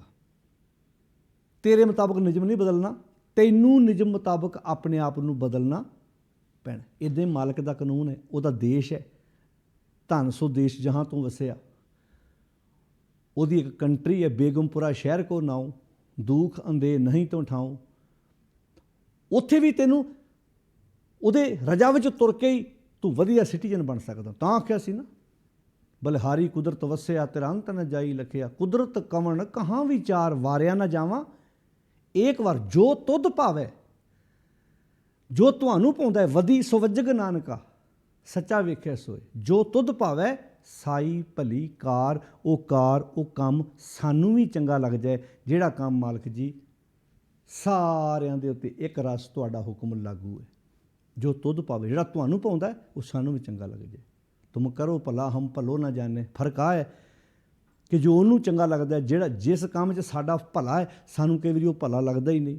ਤੁਮ ਕਰੋ ਭਲਾ ਹਮ ਭਲੋ ਨਾ ਜਾਣੇ। ਜਦੋਂ ਅਸੀਂ ਉਹਦੇ ਹੁਕਮ ਵਿੱਚ ਤੁਰਨਾ ਸ਼ੁਰੂ ਕਰਤਾ, ਜੀਵਨ ਸੌਖਾ ਹੋ ਜਾਏਗਾ। ਅਤੇ ਬਾਣੀ ਸਾਨੂੰ ਰੋਜ਼ ਇਹੋ ਹੀ ਪ੍ਰੇਰਨਾ ਦਿੰਦੀ ਹੈ ਉਹਦੇ ਹੁਕਮ 'ਚ ਤੁਰਨ ਵਾਸਤੇ। ਬਾਣੀ ਤੂੰ ਕਿੰਨੀ ਪੜ੍ਹਦਾ ਹੈ, ਕਿੰਨਾ ਪਾਠ ਕਰਦਾ ਹੈ, ਕਿੰਨਾ ਕੀਰਤਨ ਕਰਦਾ ਹੈ, ਕਿੰਨੀ ਕਥਾ ਕਰਦਾ ਹੈ, ਕਿੰਨੀ ਕਥਾ ਸੁਣਦਾ ਹੈ, ਕਿੰਨੀ ਸੇਵਾ ਕਰਦਾ ਹੈ, ਇਹ ਨਹੀਂ ਵੇਖੀ ਜਾਣੀ। ਇਹ ਵੇਖਿਆ ਜਾਣਾ ਤੂੰ ਆਪਣੀ ਜ਼ਿੰਦਗੀ 'ਚ ਕਮਾਉਣਾ ਕਿੰਨਾ ਕੁ ਹੈ, ਤੂੰ ਆਪਣੇ ਕੰਮਾਂ ਪ੍ਰਤੀ ਕਿੰਨਾ ਕੁ ਇਮਾਨਦਾਰ ਹੈ, ਤੇਰਾ ਪਰਿਵਾਰ ਨਾਲ ਵਿਹਾਰ ਕਿਹੋ ਜਿਹਾ ਹੈ, ਸਮਾਜ ਨਾਲ ਜਿਹੜਾ ਤੇਰਾ ਵਰਤੋਂ ਵਿਹਾਰ ਹੈ ਕਿੱਦਾਂ ਦਾ ਹੈ, ਲੋਕ ਤੇਰੇ ਬਾਰੇ ਕੀ ਸੋਚਦੇ ਨੇ, ਤੂੰ ਠੱਗੀਆਂ ਤਾਂ ਨਹੀਂ ਮਾਰਦਾ, ਬੇਈਮਾਨੀਆਂ ਤਾਂ ਨਹੀਂ ਕਰਦਾ, ਲੁੱਟ ਖਸੁੱਟ ਤਾਂ ਨਹੀਂ ਕਰਦਾ। ਪਾਠ ਨਹੀਂ ਕਿਸੇ ਨੇ ਵੇਖਣਾ, ਪਾਠ ਤੇਰਾ ਨਿੱਜੀ ਕਰਮ ਹੈ। ਜਿਹੜਾ ਪਾਠ ਹੈ ਨਾ, ਉਹ ਤੇਰਾ ਆਪਣੀ ਸ਼ਖਸੀ ਰਹਿਣੀ ਚਾਹੁੰਦਾ, ਤੂੰ ਕਿੰਨਾ ਕਰਦਾ। ਜਿਵੇਂ ਰੋਟੀ ਖਾਂਦੇ ਹਾਂ ਆਪਾਂ, ਕਿੰਨੀ ਖਾਂਦੇ ਹਾਂ, ਕਿਹਦੇ ਨਾਲ ਖਾਂਦੇ ਹਾਂ, ਪਾਣੀ ਰੋਟੀ ਤੋਂ ਪਹਿਲਾਂ ਪੀਂਦੇ ਹਾਂ, ਬਾਅਦ 'ਚ ਪੀਂਦੇ ਹਾਂ, ਕਿੰਨੇ ਘੰਟੇ ਬਾਅਦ ਪੀਂਦੇ ਹਾਂ, ਇਹ ਬੰਦੇ ਦੀ ਆਪਣੀ ਨਿੱਜੀ ਹੈ ਨਾ ਕੋਈ ਦੱਸਦਾ ਹੀ ਹੈ ਘਰੋਂ ਜਾ ਕੇ ਬੰਦਾ ਬਾਹਰ। ਅੱਜ ਤੱਕ ਕੋਈ ਬੰਦਾ ਵੇਖਿਆ ਤੂੰ ਇਸ਼ਨਾਨ ਕਿੰਨੀ ਵਾਰ ਕਰਦਾ, ਦਿਨ 'ਚ 2 ਵਾਰ ਕਰਦਾ, 3 ਵਾਰ ਕਰਦਾ ਹੈ, ਕਿ 2 ਦਿਨਾਂ ਬਾਅਦ ਕਰਦਾ। ਇਹ ਤੇਰੀ ਨਿੱਜੀ ਲਾਈਫ ਹੈ। ਨਾ ਕੋਈ ਦੱਸਦਾ ਹੀ ਹੈ ਕਿਸੇ ਨੂੰ ਵੀ ਅੱਜ ਮੈਂ 3 ਵਾਰ ਨਹਾ ਕੇ ਆਇਆ, ਮੈਂ 2 ਵਾਰ ਇਸ਼ਨਾਨ ਕੀਤਾ। ਇਹ ਤੇਰੀ ਨਿੱਜੀ ਹੈ ਨਾ, ਤੇਰਾ ਨਿੱਜੀ ਪਾਰਟ ਹੈ ਜ਼ਿੰਦਗੀ ਦਾ। ਤੂੰ ਬਰੱਸ਼ ਦਿਹਾੜੀ 'ਚ 2 ਵਾਰ ਕਰਦਾ ਹੈ, ਰਾਤ ਨੂੰ ਸੌਣ ਲੱਗਿਆਂ ਕਰਦਾ, ਸਵੇਰੇ ਉੱਠਣ ਤੋਂ ਬਾਅਦ ਕਰਦਾ ਹੈ। ਇਹ ਤੇਰੀ ਨਿੱਜੀ ਲਾਈਫ ਹੈ ਨਾ। ਪਾਠ ਕਿਉਂ ਦੱਸਣਾ ਪੈ ਰਿਹਾ ਤੈਨੂੰ ਦੂਜਿਆਂ ਨੂੰ? ਇਹ ਕੋਈ ਗੁਰਦੁਆਰੇ ਅਨਾਊਂਸਮੈਂਟ ਹੁੰਦੀ ਤੇਰੇ ਬਾਰੇ, ਇਹਨੇ ਇੰਨੇ ਪਾਠ ਕਰ ਲਏ ਜੀ, ਇੱਥੇ ਇੰਨੇ ਪਾਠ ਕਰ ਲਏ ਜੀ। ਇਹ ਵੀ ਤੇਰਾ ਨਿੱਜੀ ਸੀ। ਤੇਰੇ ਕੰਮ ਵੇਖੇ ਜਾਣੇ ਆ, ਤੇਰੇ ਕੰਮਾਂ 'ਚੋਂ ਪਾਠ ਵੇਖਿਆ ਜਾਣਾ ਵੀ ਤੂੰ ਕਿੰਨਾ ਕੁ ਕਰਦਾ ਹੈ। ਬਸ ਆਹ ਚੇਤਾ ਰੱਖਿਓ। ਗੁਰੂ ਬਖਸ਼ਿਸ਼ ਕਰੇ ਅਸੀਂ ਇੱਦਾਂ ਹੀ ਸਲੋਕ ਪੌੜੀਆਂ ਸਮਝਦੇ ਜਾਈਏ। ਬਾਰ-ਬਾਰ ਮੈਂ ਇਹ ਗੱਲ ਹਰ ਵਾਰੀ ਦੁਹਰਾਉਣਾ, ਇਹ ਸਾਡਾ ਕੋਈ ਅੰਤਲਾ ਸੱਚ ਨਹੀਂ ਹੈ। ਪ੍ਰੋਫੈਸਰ ਸਾਹਿਬ ਸਿੰਘ ਵਰਗੇ ਯੋਧਿਆਂ ਨੇ ਇਹਨਾਂ ਸ਼ਬਦਾਂ ਦੇ ਅਰਥ ਕਰ ਲੱਗਿਆ ਵੀ ਇਹ ਗੱਲ ਦਾ ਦਾਅਵਾ ਨਹੀਂ ਕੀਤਾ। ਉਹਨੇ ਆਖਿਆ ਭਾਈ ਇਹ ਸੇਵਾ ਹੈ ਨਿਮਾਣੀ ਜੀ, ਪ੍ਰਵਾਨ ਕਰਿਓ, ਪੜ੍ਹੋ, ਸਮਝੋ, ਵਿਚਾਰੋ ਅਤੇ ਸਤਿਗੁਰ ਦੀ ਬਾਣੀ ਨੂੰ ਆਪਣੀ ਜ਼ਿੰਦਗੀ ਦੇ ਵਿੱਚ ਵਸਾਉਣ ਦਾ ਯਤਨ ਕਰੋ। ਸਹਿਜ ਪਾਠ, ਇੱਕ ਮੈਂ ਬੇਨਤੀ ਅਕਸਰ ਕਰਦਾ, ਸਹਿਜ ਪਾਠ ਆਪ ਕਰੋ, ਭਾਵੇਂ 1 ਅੰਕ ਰੋਜ਼ ਪੜ੍ਹੋ। ਬਹੁਤ ਵੀਰਾਂ ਦੇ ਫੋਨ ਆਉਂਦੇ ਨੇ, ਕਈ ਕਲੀਨ ਸ਼ੇਪ ਨੌਜਵਾਨ ਦੱਸਦੇ, ਜਦੋਂ ਮਾਣ ਨਾਲ ਖੁਸ਼ੀ ਹੁੰਦੀ ਹੈ ਵੀ ਵੀਰ ਜੀ ਡਰ ਆਉਂਦਾ ਸੀ ਪਹਿਲਾਂ, ਸਾਨੂੰ ਕੋਈ ਗੁਰਬਾਣੀ ਦੇ ਲਾਗੇ ਨਹੀਂ ਸੀ ਜਾਣ ਦਿੰਦਾ, ਹੁਣ ਅਸੀਂ ਆਪਣਾ ਹੌਲੀ ਹੌਲੀ ਸਹਿਜ ਪਾਠ ਕਰਨ ਲੱਗ ਪਏ ਹਾਂ। ਜੇ ਹੌਲੀ ਹੌਲੀ ਸਹਿਜ ਪਾਠ ਕਰਨ ਲੱਗ ਪਿਆ ਅਤੇ ਬਾਹਰਲਾ ਰੂਪ ਵੀ ਆਪਣੇ ਆਪ ਚੇਂਜ ਹੋ ਜਾਣਾ ਉਹਨਾਂ ਦਾ। ਜੇ ਇਹਨਾਂ ਡਰਾ ਛੱਡਿਆ ਪਾਜਾ ਤੂੰ ਕਲੀਨ ਸ਼ੇਪ ਹੈ, ਤੂੰ ਪਾਣੀ ਦੀ ਪੋਥੀ ਨੂੰ ਹੱਥ ਨਹੀਂ ਲਾ ਸਕਦਾ। ਹਾਂ, ਮਰਿਆਦਾ 'ਚ ਇੰਨਾ ਜ਼ਰੂਰ ਲਿਖਿਆ ਸੀ ਕਿ ਸੰਗਤੀ ਰੂਪ ਵਿੱਚ ਜਦੋਂ ਸੰਗਤ 'ਚ ਪਾਠ ਕਰਨਾ, ਉਦੋਂ ਕੀਰਤਨ ਪਾਠ ਕਥਾ ਸਿੱਖ ਹੀ ਕਰ ਸਕਦਾ। ਉਹਦੇ ਪਿੱਛੇ ਇੱਕ ਵਜ੍ਹਾ ਸੀ ਕਿ ਦੂਜੀ ਸੰਗਤ ਜਿਹੜੀ ਹੈ, ਕਿਉਂਕਿ ਆਮ ਕਰਕੇ ਤੁਸੀਂ ਵੇਖਿਆ ਜਦੋਂ ਕੋਈ ਨੌਜਵਾਨ ਕਲੀਨ ਸ਼ੇਪ ਸੰਗਤ ਵਿੱਚ ਜਿੱਦਾਂ ਚੌਰ ਕਰਦਾ, ਪਾਠ ਕਰਦਾ, ਸਾਰਿਆਂ ਦਾ ਧਿਆਨ ਜਾਂਦਾ ਹੈ। ਫਿਰ ਆਮ ਦੂਜਿਆਂ ਦੇ ਦਿਮਾਗ 'ਚ ਹੁੰਦਾ ਸ਼ਾਇਦ ਇਹ ਸਾਰਿਆਂ ਨੂੰ ਇੱਦਾਂ ਹੱਕ ਮਿਲ ਸਕਦਾ ਹੈ। ਨਿੱਜੀ ਤੌਰ 'ਤੇ ਹਰ ਇੱਕ ਵੀਰ ਸਾਡੀ ਭੈਣ ਪਾਠ ਕਰ ਸਕਦੇ ਨੇ, ਪਰ ਜਿਹੜਾ ਮਰਿਆਦਾ 'ਚੋਂ ਉਹ ਪਹਿਰਾ ਪਾਇਆ ਸੀ ਨਾ ਵੀ ਸੰਗਤ ਵਿੱਚ ਕੀਰਤਨ ਪਾਠ ਕਥਾ ਸਿੱਖ ਦਾ ਭਾਵ ਕੀ ਸੀ? ਜਿਹੜਾ ਬਾਹਰੋਂ ਰੂਪ ਦਿਸਦਾ ਹੈ। ਹੁਣ ਇਹ ਤਾਂ ਆਪਾਂ ਮਾਪਦੰਡ ਕਿਸੇ ਕੋ ਵੀ ਹੈ ਨਹੀਂ ਵੀ ਜਿਹੜਾ ਬਾਹਰੋਂ ਸਾਬਤ ਸੂਰ ਦਿਸ ਰਿਹਾ ਉਹਦੇ ਅੰਦਰ ਕਿੰਨੀ ਕੁ ਕਰਨੀ ਹੈ।